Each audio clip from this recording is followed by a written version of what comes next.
Hi everyone, it's Mary from Restoration Fitness coming to you today for a health issue for adults over 50, and many people are dealing with arthritis. And so today I want to talk about one of the most commonly affected joints, and that's the knee. It can sure cause problems in being able to walk and do the things that we want to do. A lot of people think that it's just the knee's fault. What I'm here to tell you is the knee is sort of stuck in the middle between two of the offending joints, and that is the mechanics of the hip or the mechanics of the foot and ankle. So today I'm going to present some corrective exercises specific to the ankle and then specific to the knee. In a future video, I will talk about corrective exercise for the hip that will allow greater function at the knee joint itself. One of the biggest things that I learned is it's all connected. What happens at the ankle impacts us all the way up our body. So here we go. Let's do some corrective exercise to get a little more mobility in that knee. First of all, by dealing with the foot and ankle. So let me make sure I've got a good angle here on my camera. All right, I'm going to start working on this side of my body first. So I am against the wall with my hands bearing my weight. This opposite foot is forward on the toe. And what it is doing, I'm going to need to get a little more foot in this photo. There we go. This foot is simply by for stability. And the first thing that I'm going to do is help this ankle move in a forward-backward motion more easily. So what I'm going to do is use movement from my knee to make the ankle work more effectively. So the very first thing I'm going to do is drive that knee forward and drive it back. This is helping that knee the ankle go through the normal movement patterns it does when we're walking. And when that ankle works better, the knee functions better. Okay, we usually live in this forward and backward motion, but we also live in a 360-degree environment. So we are going to ask that ankle to move in a side-to-side pattern because sometimes you have to step out. So holding on to the wall, I am going to have this knee simply go to the right, go to the left. And you'll notice that the rest of my body sort of follows along, and that is what happens in functional life, is what happens at one joint impacts everything else. Okay, coming to a stop. Now we also do rotation kinds of moves.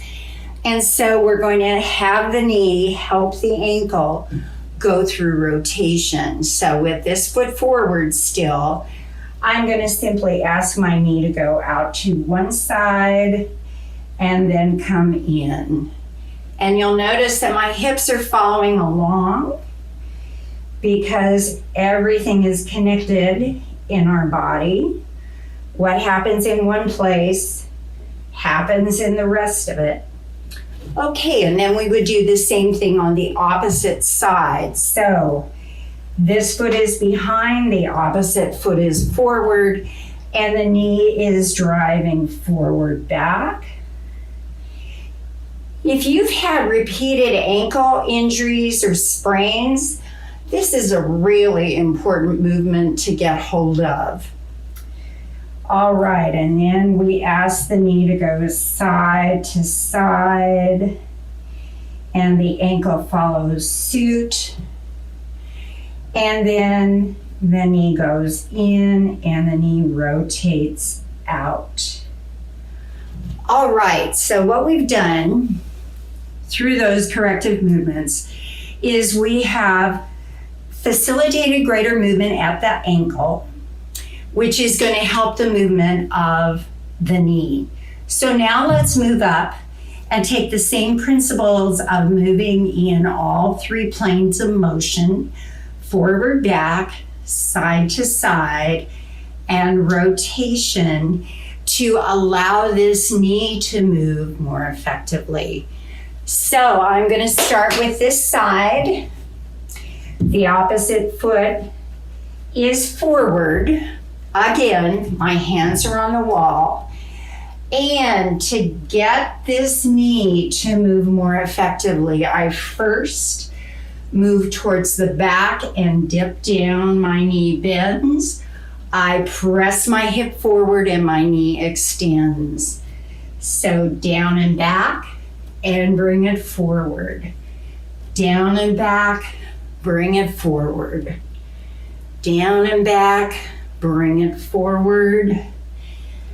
And come to a stop. Okay, we don't just live in that forward back plane of motion, do we? So I am going for the knee. I am going to ask my hips to take it side to side. The hips are making all the movements happen this time, unlike what we just did for foot and ankle. And then we have to rotate, really helping this knee move better. So hips go one way, hips go the other. And a principle that I use with clients is what you want to do is take the movement slowly and small first before you go in big ranges of motion, because you want to stay in the areas that feel comfortable and that you can do well. All right, let's go to the other side. So the foot is behind, the other foot is forward. Hands are on the wall again. I am going down and back and hips forward.